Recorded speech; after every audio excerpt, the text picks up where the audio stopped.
Yeah, sure. Okay, brilliant. Thank you. So obviously good afternoon to everyone in this room. I'm Saida, I'm from London South Bank University, and I will be showcasing the activities of our project to you. Sorry, I'm just trying to move the screen. Yeah. So in this presentation, I'm going to cover a little bit about our partnership, the aims of our project, the type of activities that we conducted, a little bit of an exploration of some of the resources that we used, and then of course some reflections on our successes and challenges during the project. So a little background in terms of the setup of our project to start with. This project was led by the UK partner, London South Bank University. We are based, if you don't know, we're based quite literally in central London, middle of London. This was a partnership with Mangosuthu University of Technology, which is based in South Africa in the state of KwaZulu-Natal, particularly focusing on their construction curriculum. And also Master Builders Association. This is an employers organisation which provides training and also contractual and legal assistance to employers, health and safety consulting. They have a very proud history in KwaZulu-Natal, having been there for about 120 years. So these are the organisations that were part of this project. I'm not going to read all the names out on the screen, but essentially this was the team that worked on the project. Essentially 2 from each partnership, all experienced in their respective fields, either within the construction field or within enterprise education itself, and then experience within the industry as well. So coming on to the purposes of our project. A challenge in the South African construction curriculum, or construction sector rather, is unemployment and also a skills mismatch. So although you have graduates entering the sector, they are actually entering without the requisite skills that employers are looking for. The project really wanted to look at the role of higher education in supporting to address these issues, particularly through what it can do within the curriculum. The focus of our particular project was twofold. One was to expose students to entrepreneurial thinking, and secondly, to embed digital skills. And we were looking at identifying and supporting approaches that could be used to embed enterprise and digital skills in the curriculum. And an important backdrop to this, the remaining part of the presentation, is to understand that at present, most students are still learning the method of chalk and talk. So this project aimed to bring different elements in that enhances students' learning, but also builds these skills into the curriculum. So just briefly, coming back to London South Bank University, we have a background in terms of enterprise education through our experience over, I'd say the last 10-15 years. So we've been supporting academics to embed enterprise in the curriculum. It's been an important part of our corporate strategy for a number of years now to support students to set up their business, but also to develop their entrepreneurial thinking and be exposed to enterprise. So to think about themselves as entrepreneurial even when they enter employment, maybe they want to do some freelancing, or come back to develop a business idea after some years in industry. And so these are all the experiences that we will bring into the project to help with the curriculum involvement. So during our discovery phase, we basically conducted 2 activities. One was to review the construction management and quantity surveying modules. And the second element was to review the professional body competency requirements. The outcome that we found during our discovery phase is that there were not really alternative routes for graduates that were being shown to them. It wasn't prevalent. Oh, I'm really sorry, someone needs to put themselves on mute. I think it might be you, Sam, I'm sorry. No, it's me, sorry. Yeah, thank you. So the outcome of the reviews basically identified that graduates were going into employment, or they were being encouraged to go into employment through either what they were learning in the curriculum, and also the fact that the professional body competency requirements predominantly leaned towards going into employment. Although innovation and enterprise were mentioned, they were not so much at the forefront. So you had the dual pressures of professional body competencies and what was being taught in the curriculum, leading graduates towards considering themselves as employees and not having those alternative routes or options in their sights, so to speak, during their studies. Phase 2 was our implementation phase. A key message that I really wanted to mention around this is that our driver for implementation was not to necessarily to have a radical overhaul of what was happening at MUT.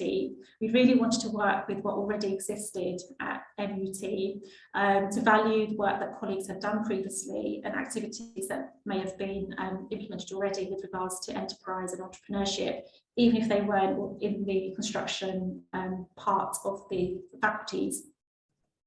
So we did this through 2 workshops that we conducted. Really helped us to identify some of the good things that were happening at MUT and where we could maybe tweak, improve or change. A key stakeholder for us in the project then became the work readiness program colleagues that were running the program at MUT. That became a pathway for us to pilot enterprise activities. Work readiness programs are already run within modules, and students have those already put in. Although they mention or include some elements of enterprise, they weren't not as strong or as in the forefront as perhaps they could be. So we really wanted to make sure we could work with what already existed. In terms of the second part of the implementation phase, that was around developing the building practice module. So really to try and pilot the module, we had about 46 students that registered to do the module, and within the module we embedded the concept of mini projects. And I'll talk a little bit about those shortly. We also included an expo right at the end of the project, and the idea for this was to bring industry, professional bodies, students and academia together in essentially one room at one event. What we saw was that the industry involvement in education could be stronger, and the partnership between the two could be something that could be enhanced more through the project, and also to expose students to opportunities to network, etc. So the expo took place right at the end of the project. So in terms of mini projects that we had in the module and some of the ideas that we have for projects, these actually came out through the workshops that we ran with academics and students at MUT at the earlier phase of the project. And what you can see is that there were loads of ideas coming around things like water or electricity, and it was things that students had maybe personal experience of, maybe it's something that they've seen in their community or their local environment. So these are some of the ideas that then further developed into projects during the module. So I want to come on to tools that we used during our project. One of them was the European Commission Entrepreneurship framework. So one of the challenges of having a team in the UK and a team in South Africa that haven't maybe previously worked together as intensely as this, it was to develop a common language for enterprise competencies. So what do we mean by enterprise skills? How are they defined? How will we communicate these to stakeholders? How will we engage students with what we're doing if we don't have commonality in language? So the Entrepreneurship framework essentially became our tool, and it gave us a language and a definition for the enterprise skills that we were talking about and referencing. If you're not familiar with the Entrepreneurship framework, just very briefly, you'll see there's a blue, orange and green area, and these are the 3 competence areas that Entrepreneurship captures. And within each one are 5 petals with different competencies described in them. This is very much a top level image. There are actually over 442 different skill sets under each one of these petals, making up the entire framework. There's also a progression model, etc. But this is the high level image and the high level competencies that we worked with during the project. For the second aspect of our project, which was the digital skills development of students, again, for exactly the same reasons, we wanted to have a common language for digital competencies to communicate with students, to communicate with our stakeholders, but also within our project in terms of what are we talking about when we say digital competencies. So we use the the European Commission Digicom framework. Again, if you're not familiar with it, it's highly researched validated framework, and it has the 5 competence areas that you can see on the screen. Just in terms of the purposes of this presentation, just to give you a snapshot of how those tools helped us. In terms of Entrepreneurship, it helped us to do a baseline survey of students in terms of how they felt or thought about themselves with regards to these 15 enterprise skills. So you'll see that some of the positives that the students gave were they felt they were good at taking the initiative, and they felt they were, highly motivated. But if you have a look at spotting opportunities, that came down a lot lower in how they perceive themselves. And perhaps this also ties in with our earlier findings in terms of both the curriculum and professional body requirements being geared towards employment. So students may not be naturally geared towards spotting opportunities, which may be like business opportunities, opportunities for themselves, etc. By no means was this a highly scientific study, but it just gave us a flavour of how the students felt about themselves with regards to these skills. Similarly, a snapshot of digital competencies, we were able to do a baseline survey of students in the construction faculty, and those that engaged and responded to the survey predominantly said they felt confident in information and data literacy, but perhaps they were less confident in how they use digital tools to collaborate and work on projects, etc. Some other things that we used during our project, we adopted the principles of the double diamond model, particularly for the mini project ideas.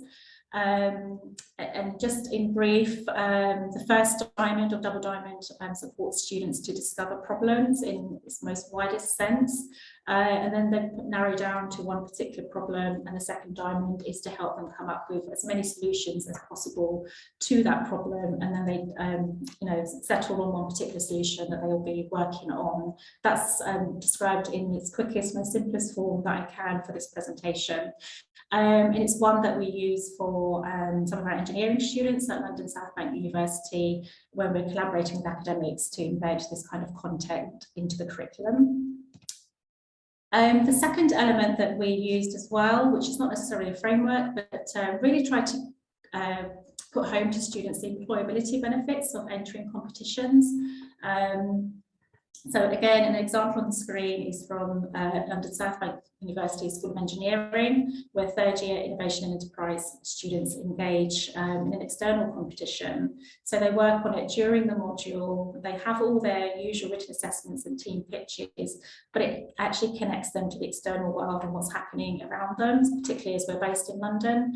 So any work that they do on the coursework, they actually work towards being ready to submit an idea to the Mayor of London competition. So it has a dual benefit for the student. They can do their coursework, but they also have that opportunity to submit their idea for the competition, and they would have worked on it during their module time to be of the standard that it needs to be to enter the competition.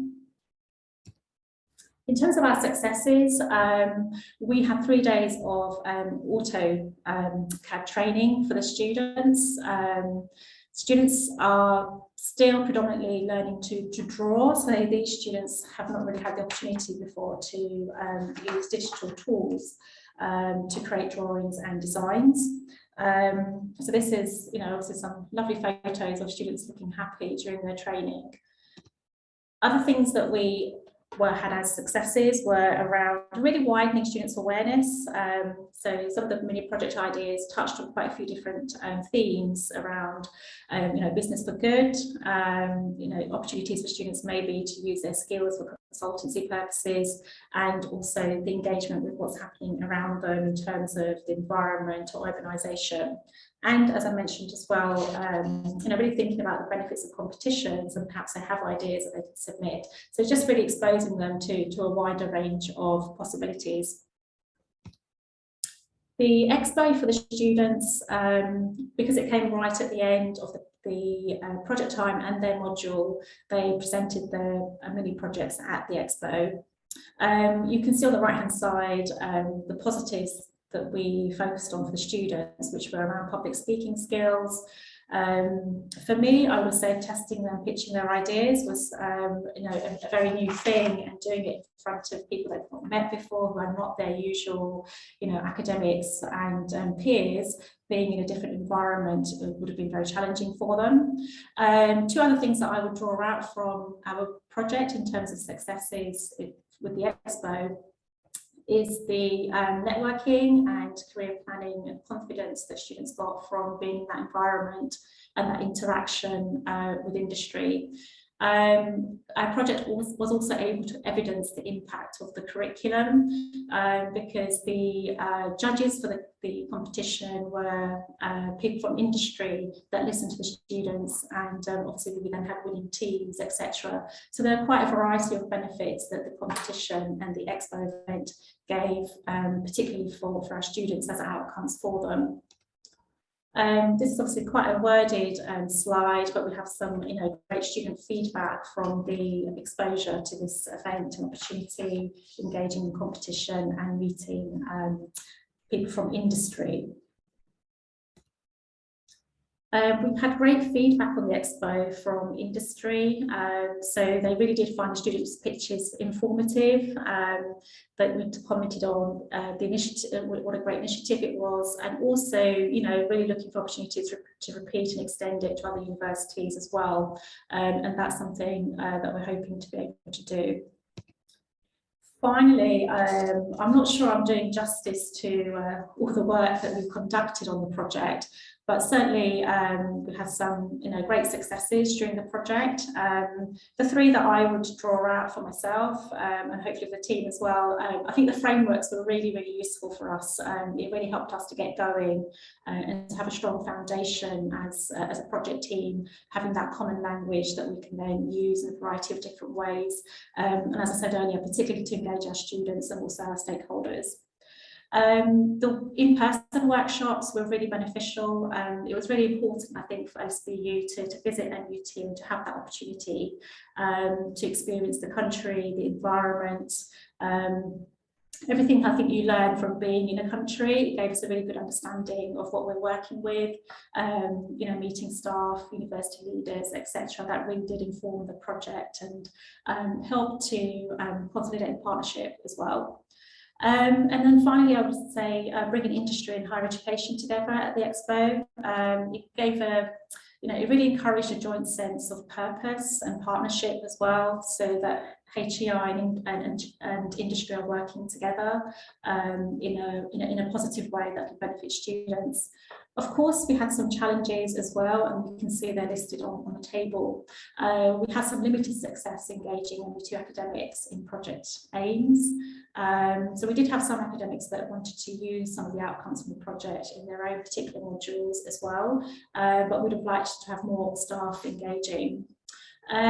Using student reflection, so we used Entrecom for student reflection, and that was challenging as it's not something that's always common practice in South African education. It is a lot more in the UK, I think, now, but it's still fairly new. So it's a new experience for students.